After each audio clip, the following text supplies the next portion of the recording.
அனைவருக்கும் வணக்கம்.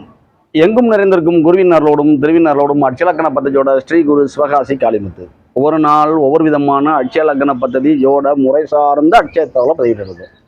அதன் இடத்துல இன்னைக்கு என்ன பதிவு? பொதுவாகவே நார்மலாக இருக்கிற சாதாரணமாக இருக்கிற நம்மளமான மனிதர்களுக்கு பார்த்தீங்கன்னா முதல் திருமணத்திற்கே தடுமாறும்.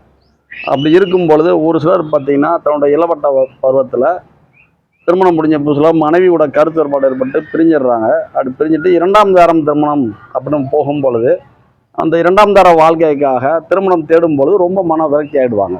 ஏன்னு கேளுங்க, ஒரு சிலருக்கு முதல் திருமணம் விரைவாக இலகுவாக பெண் வந்துடும், திருமண வாழ்க்கையை தொடர்வாங்க. கருத்து வேறுபாடுனால பிரிஞ்சிடுறாங்க. ரெண்டாம் தார திருமணம் போகும்பொழுது பெண் கேட்கும்பொழுது ரொம்ப அல்லாடுவாங்க. அதுபோல தான் இது ஒரு ஜாதகம். இரண்டாம் தார திருமணம் சம்பந்தமாக நம்மளுக்கு இந்த ஜாதகம் வந்தது. சரிங்களா? அப்படின்னா இந்த ஜாதகர் வெளிநாட்டில் இருக்கிறாங்க. சரிங்களா? உள்நாட்டில் இருந்தாலே பொண்ணு தர மாட்டேங்கிறாங்க, இதில் வெளிநாட்டில் வேற அப்படின்னு வச்சுக்கோங்களேன். ஏன்னா உள்நாட்டில் ஒரு வரன் இருக்கும் பொழுது நம்ம பிள்ளையை கொடுத்தோம்னா நம்ம ஒரு பொங்கல் பண்டிகை தீபாவளி ஒரு நல்லது கெட்டதுக்கு நம்ம வீட்டுக்கு அடிக்கடி வந்து போகும், அவங்களுக்கு மன தொடர்பு நல்லா இருக்கும் அப்படின்னு நினைக்கிறவங்களும் இருக்கிறாங்க. நம்ம வெளியூர் வெளி மாநிலம் வெளிநாட்டு கல்யாணம் பிடிச்சி போனால் நல்லா சம்பாத்தியம் வசதி வாய்ப்பு அவங்க வாழ்க்கை செட்டில் ஆகிடுது, ஒரு 10 ஆண்டு காலங்கள் வெளிநாட்டில் இருந்தாங்கன்னா பொருளாதார ரீதியாக முன்னேறிடுறாங்களே இருக்கட்டுமே அப்படிங்கிற மைண்ட் செட் உள்ளவங்க ஒரு குரூப்பு நல்லா கிடைக்குங்க. அது 2 பேர் இருக்காங்க. ஒன்று பொருளாதாரம் ரீதியாக முன்னேற்றம் வரணும் அப்படின்னு ஒரு குரூப்பு. இன்னொன்று பார்த்தீங்கன்னா தன் மகள் தன் பேரன் தன் பேத்தியா இவங்களுக்கு கொஞ்சம் விளையாடணும், சம்பாத்தியங்கிறது இருக்கட்டும், நம்ம குடும்பத்தோட இணக்கமாக இருக்கணும், உள்ளூரில் இருக்கணும், பக்கத்தில் இருக்கணும், போய் தூரமாக இருக்கணும், ஒரு 8 மணி நேரம் 10 மணி நேரம் ட்ராவல் பண்ணால் கூட வீட்டுக்கு சேர்ற மாதிரி இருக்கணும் அப்படின்னு நினைக்கிறது ஒரு சொல்லுறது. சரிங்களா? இந்த ஜாதகம் பார்த்தீங்க அப்படின்னா அட்சலக்கணம் அப்படிங்கிறது பார்த்தீங்கன்னா மேசம் போது 1 8 அப்படிங்கிற ஆதிபத்தியங்களை கொண்டவர் செவ்வாய் 12ஆம் வீட்டில் இருக்கிறாரு. அப்புறம் 1 அப்படிங்கிற ஜாதகர் 12 அப்படிங்கிற இடத்துல இருக்கிறாங்களா, இவர் வெளிநாட்டில் இருக்கிறார். சரிங்களா? இவங்களை இயக்குகின்ற நட்சத்திர புள்ளியாக தற்சமயம் கடந்து போய்கிட்டு இருக்கிறது யார் அப்படின்னோம்னா நம்மளுடைய அசுபதி அப்படிங்கிற 2ஆம் பாதம் போது இயக்குன்றவர் யாருன்னா கேது பகவான். அவர் எங்கே இருக்காருன்னா 5ஆம் இடம் அப்படிங்கிற இடத்துல இருக்கிறார். சரிங்களா? அப்போனா இந்த செவ்வாய்க்கு இந்த கேது இங்கேருந்து 1 2 3 என்னம்னா இது 6 இடம். அப்போனா 6 8 அப்படிங்கிற சஷ்டாசகமாக இருக்குது. அதாவது செவ்வாய் அப்படிங்கிற லக்னாதிபதிக்கும் இயங்குகின்ற நட்சத்திரமாக இருக்கிற கேதுவுக்கும் சஷ்டாசகமாக இருக்கனால ஒரு சில முடிவுகளை எடுப்பதில் தடுமாற்றம் ஜாதகருக்கு உண்டு. கண் பார்வைக்கு 5ல் இருக்கார் கேது, நல்லா இருக்காரே அப்படிங்கிறோம். ஆனால் இயங்குகின்ற லக்னாதிபதி அவருக்கும் இவருக்கும் சஷ்டாசம் இருக்குது. லக்னாதிபதியும் பார்த்தீங்கன்னா 12ல் இருக்கார். இவர் வெளிநாட்டில் வேலை பார்த்துட்டு இருக்காங்க. சரிங்களா? அப்புறம் 2ஆம் தாரம் திருமணத்திற்கான பருவமா அப்படின்னா அசுபதி 2 அப்படின்னா திருமணத்திற்கான கால பருவம் தான்.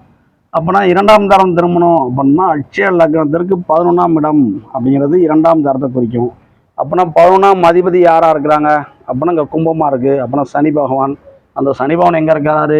இந்த அட்சலக்கத்திற்கு 9ஆம் இடம் அப்படிங்கிற பாக்கியஸ்தானத்தில் இருக்கிறாரு. சரிங்களா? 11ஆம் அதிபதி 9ல் இருக்கிறனாலையும் சரிங்களா, இந்த செவ்வாய் பகவான் 12ல் விட்டுருக்காலும் இவங்களுக்கு வெளியூர் வெளி மாநிலம் வெளிநாடு இப்படிங்கிற இடத்துல இருந்தால் வரணுங்கிற பிராப்தம். அதாவது 2ஆம் தாரம் பெண்ணும் இவங்க வெளிநாட்டில் வேலை பார்க்குறாங்கன்னா வெளிநாட்டிலேயே நம்மளை மாதிரி தமிழர்கள் யாராவது ஒருத்தங்க வெளிநாட்டில் வேலை பார்க்குறாங்கன்னா அவங்களே திருமணம் பேசி முடிப்பதற்கான சந்தர்ப்பங்கள் உண்டு. சரிங்களா? அப்புறம் இவர் அன்புக்கு ஏங்கணும்னு இருக்கு.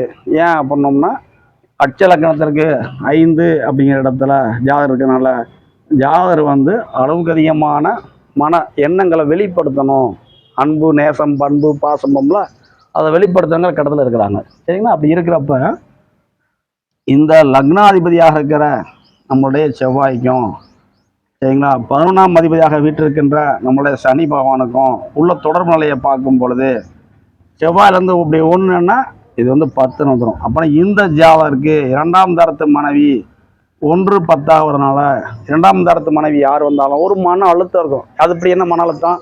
கம்பேரிசன். நம்ம மைண்டு என்ன செய்யும், ஒரு குரங்கு மாதிரி தானே. மொத்த தாரத்து போனாட்டி இப்படி இருந்தால் விலைக்கு வச்சுட்டோம், இப்போ 2ஆம் தாரத்து மனைவி வருது, இவங்களுடைய தன்மைகள் இப்படி இருக்குன்னு இப்படி கம்பேர் பண்ணிக்கிட்டே இருக்கும். என்னைக்கு இவங்க அந்த கம்பேரிசன் மைண்டை விடுறாங்களோ அன்னைக்கு தான் சரி பண்ண முடியும். அது கொஞ்சம் காலங்கள் பிடிக்கும். சரிங்களா? கடந்து முடிந்தது தான்.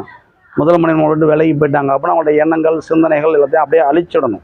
அது கொஞ்சம் கஷ்டம். சரிங்களா? அப்போனா 2ஆம் தாரத்து மனைவி சார்ந்த அழுத்தங்கள் இருக்கும் அப்படிங்கிறதையும், ஒருவேளை இந்த அசுபதி 2 போகும் பொழுதே நல்ல வரனை தேர்ந்தெடுத்துக்கிட்டாங்கன்னா பிரச்சனை இல்லை. ஒருவேளை அசுபதி 3 முடிந்து அசுபதி 4 போகிறப்ப திருமணத்திற்கான காலமாக போகும். அந்நேரத்துக்கு 38 வயது நடக்க ஆரம்பிக்கும். அந்நேரம் திருமணம் அப்போ நம்ம திரும்ப ஒரு முயற்சி பண்ணுறோம் அப்படின்னோம்னா அந்நேரம் வந்து இவரை போலவே தன் வாழ்க்கையை தொலைத்த எப்படி நமக்கு 11ஆம் இடத்துல முக்கியமாக சனி பகவான் வீட்டில் ராகு விட்டுருப்பதனால ஒரு விதவை அப்படிங்கிற மாதிரி சரிங்களா. அதாவது தன்னை போலயே இவர் வந்து முதல் மனைவியை இழந்துட்டார். அதாவது ஒரு கருத்தை பிரிஞ்சிட்டாங்க. இது போலயே இன்னொரு பெண்ணுக்கு தன் கணவரை விட்டு விலகி இருக்கிறாங்க, பிரிஞ்சிருக்காங்கன்னா அந்த பெண்ணுக்கு வாழ்க்கை கொடுக்கணுங்கிற தன்மை உண்டு சரிங்களா. அப்படின்னா நம்ம வந்து இப்படி எளிமையாக சொல்ல முடியும். அப்படின்னா இந்த அசுபதி 2 போகும்பொழுது எதிர்பாராத விதமாக திடீர் திருமணமாக ஒரு 40 நாளுக்குள்ளே திடீர்னு ஒரு வாரம் வந்து சடசடன்னு கல்யாணம் முடிஞ்சு போகிறதுக்கான பிராப்தங்கள் உண்டு. ஆனால் ஜாதகருக்கு 2ஆம் தார மனைவி சார்ந்த அழுத்தங்கள் உண்டு. எப்படி இவர் அன்புக்கு ஏங்குறாரு சரிங்களா, அன்பாக இருக்குன்னு நினைக்கிறாரு. ஆனால் அங்கே வருகின்ற தன்மை வந்து மாறுபட்டு காணப்படும். ஏன்னா 2 பேருமே கொஞ்சம் ஒத்து வாழ்வதற்கான தன்மை வந்து கம்மியாக இருக்கும் சரிங்களா. இப்போ உதாரணத்துக்கு நான் இங்கே இருக்கிறேன், செவ்வாய் நேற்றுக்கு பெங்களூரில் ஒரு 10 நாள் வேலைக்கு போங்க அனுப்பிவிட்டு வச்சுக்கோங்களேன். அந்த பெங்களூர் சுச்சுவேஷன் புரியறதுக்கே எனக்கு 10 நாள் ஆகும். அப்படின்னா அந்த கால சக்கரம் கம்பங்கள அதாவது அங்கே இருக்க சமூக சூழ்நிலை, பேச்சு, உணவு பழக்க வழக்கங்கள், யார்கிட்ட எப்படி பேசணும் என்னங்கிற தன்மை இதை புரியறதுக்கே காலமாகும். இத்தனைக்கும் இந்தியாவுக்குள்ளாக இருக்கிறோம், பக்கத்து மாநிலத்துக்கு போகிறோம் சரிங்களா. அப்போனா அங்கே உள்ள இயற்கை சூழ்நிலை எல்லாமே மாறிடும். எங்கள் ஊர் சிவகாசியில் பார்த்தீங்கன்னா தீபாவளிக்கு தான் மழை பெய்யும், மற்ற மழை பெய்யாது சரிங்களா. இதே பக்கத்து மாநிலத்தை பார்த்தீங்கன்னா பக்கத்து மாவட்டத்தை பார்த்தீங்கன்னா இப்போ நல்லா மழை பெஞ்சிக்கிட்டு இருக்குங்கிறாங்க சரிங்களா. அப்படின்னா இருக்கிற இடத்துலேருந்து அடுத்த இடத்துக்கு மாறி போகும்பொழுது அங்கே உள்ள இயற்கை சூழ்நிலையே மாறுது. அதுபோல் அது செட் ஆகிறதுக்கு கொஞ்சம் நாள் ஆகும் சரிங்களா. ஒரு சிலருக்கு பார்த்தீங்கன்னா திருமணம் முடிச்சாங்க போனமே அந்த மனைவிக்கு வந்து உடல் உபாதைகள் வந்துடும், லூஸ் மோஷன் போகிற மாதிரியா இல்லை ஏதோ எனக்கு இஷ்டம் இல்லாமல் இருக்கும்பாங்க. அப்படின்னா அவங்கள வந்து கரெக்டாக நான் உனக்காக தான் வாழ்கிறேன், நீ எனக்காக தான் வாழ்கிற அப்படின்னு புரிஞ்சு வருவதற்கு கொஞ்சம் காலதாமதம் ஆகும். ஏன் இது வந்து 2ஆம் தர திருமணம். அப்போ நம்மளோட மைண்ட் எப்படி போகும், முதல் மனைவியவும் 2ஆவது மனைவியும் கம்பேர் பண்ணுற தன்மை இயற்கையாக வந்துடும். அப்படின்னா அந்த ஒரு மனதை மாற்றிக்கிட்டாங்கன்னா உங்கள் வாழ்க்கையில ஜெயிக்கும் அப்படிங்கிறதையும்.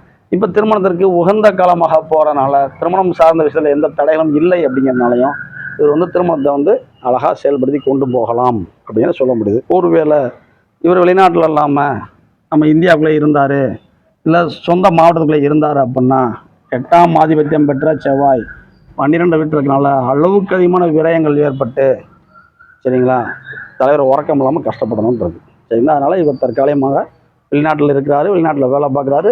அதனால் அவருடைய வாழ்க்கையை வந்து நல்லபடியாக போய்கிட்டு இருக்கிறத உணர முடியுது சரிங்களா. இப்படிப்பட்ட அற்புதமான ஜோட முறை ஜாதகர் வந்து 2ஆம் திருமணம் போகிறப்ப அதுக்கு ப்ளஸ் அண்டு மைனஸ் நம்ம வந்து அதை வந்து எடுத்து சொல்லக்கூடிய அற்புதமான ஜோட முறை கண்டுபிடித்த எங்களுடைய ஆசிரியர் உயர்திரு பௌடமூர்த்தியாவுக்கும் அவர் வழிநடத்தி செல்ல அனைத்து குழுமக்கும் நன்றி சொல்கிறோம். நம்ம சேனலில் கொஞ்சம் இப்படி வீடியோஸ் வரும், லைக் பண்ணுங்கள், ஷேர் பண்ணுங்கள், சப்ஸ்கிரைப் பண்ணுங்கள் சரிங்களா.